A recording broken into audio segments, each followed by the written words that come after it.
Hello दोस्तों, स्वागत है आप सभी का हमारे इस यूट्यूब चैनल पे। हम कवर करने वाले हैं artificial intelligence top most important questions of all units. So let starts. जिनमें से कि पहला क्वेश्चन आपका है एक्सप्लेन ट्यूरिंग टेस्ट। इससे पहले एक और क्वेश्चन एराइज होता है जिसकी वीडियो मैंने पहले ही बना रखी है, आप प्ले लिस्ट पर जाकर उसको चेकआउट कर सकते हैं। तो इम्पॉर्टेंट क्वेश्चंस की बात करें तो पहला आता है explain Turing test in detail. आपके एआई में ये ट्यूरिंग टेस्ट 101% आपके शॉर्ट एंड लॉन्ग टर्म में दोनों में पूछ सकता है, तो आप इसको अच्छे से पढ़ के ही जाइएगा। एक्सप्लेन ट्यूरिंग टेस्ट, ठीक है। तो टेस्ट क्या होता है, देखिए टेस्ट किसी तरह के क्यों कंडक्ट किए जाते हैं, उसका टेस्ट लेने के लिए, मतलब कि वो परफेक्टली वर्क कर रही है कि नहीं कर रही है, इस चीज़ को जांचने के लिए हम किसी भी प्रकार का टेस्ट लेते हैं। तो ट्यूरिंग टेस्ट क्या होता है, Turing test is the same as the test conducted for computer intelligence is known as Turing test, ठीक है। मतलब कि ऐसा टेस्ट जो कि कंप्यूटर के इंटेलिजेंस को टेस्ट करने के लिए कंडक्ट किया जाता हो उसे हम ट्यूरिंग टेस्ट बोलते हैं। इसमें मेन 3 टाइप्स के पार्टीज होती हैं। पहला होता है आपका कंप्यूटर जिसका हम टेस्ट लेने हैं, दूसरा होता है इंट्रोगेटर जो लेगा, और दूसरा होता है ह्यूमन फॉइल्स, ठीक है। तो कंप्यूटर में क्या होता है कि आप ने उसमें एआई को डेवलप कर दिया, उसका टेस्ट लेना है तो आप उसको टेस्ट लेंगे, वो कंप्यूटर में का वर्क होगा, और इंट्रोगेटर को पूछने वाला ह्यूमन जो बीइंग होता है पूछने वाला, और आपका ह्यूमन फॉइल जो होता है वो आपका आइडेंटिफाई करता है कि नहीं आपने जो पूछा है वो सही है कि नहीं है, एग्जैक्ट है कि नहीं है। इस चीज़ को आइडेंटिफाई करने के लिए हम ह्यूमन फॉइल का यूज करते हैं, ठीक है। तो इसमें 3 टाइप के मेन पार्टिसिपेंट होते हैं, computer, human interrogator and human foils, okay. पहला क्वेश्चन क्लियर हो गया।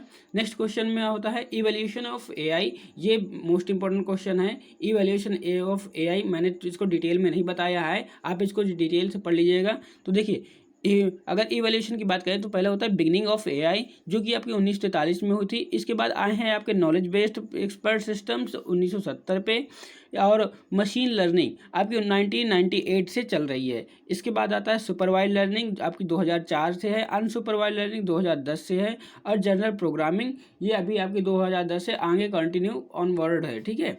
तो ये आपके इवैल्यूएशन ऑफ एआई में आप लिख सकते हैं, अच्छे से आप रिवाइज कर लीजिएगा। नेक्स्ट क्वेश्चन की बात करें तो आ जाता है आपका what is agent. What is agent, this is most important question in AI because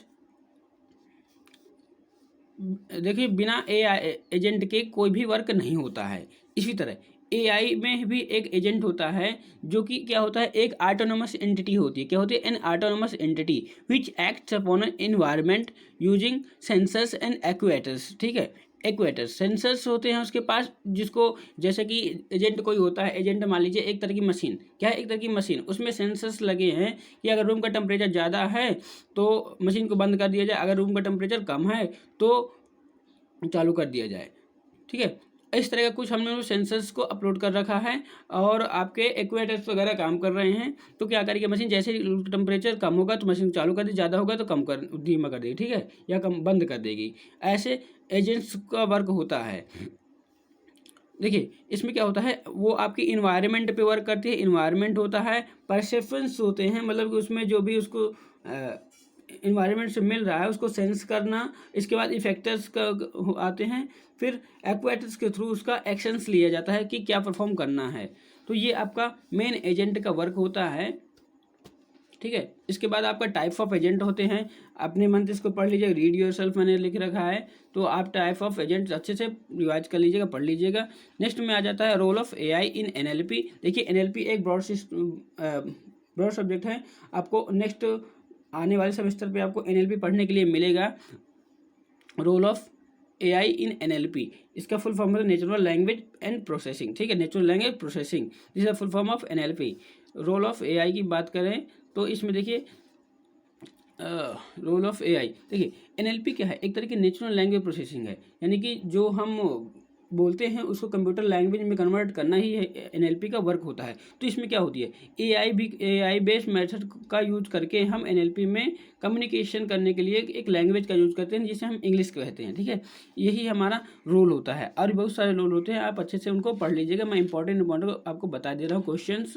next question की ओर आगे बढ़ें तो आपका आ जाता है role of NLP in AI and various phases in NLP। देखिए मैं रोल ऑफ AI नहीं बता रहा हूँ, role of NLP in AI नहीं बता रहा हूँ, आप पढ़ लीजिएगा। वेरियस फेजेस इन NLP ये बता दे रहा है, ठीक है। तो वेरियस फेजेस की बात करें तो पहला आ जाता है lexical analysis, synthetic analysis, semantic analysis, discourse and pragmatics, ठीक है। देखिए अगर आपको ये याद नहीं होता है तो आप लस्सा डीपी का यूज करके आप इसको याद कर सकते हैं।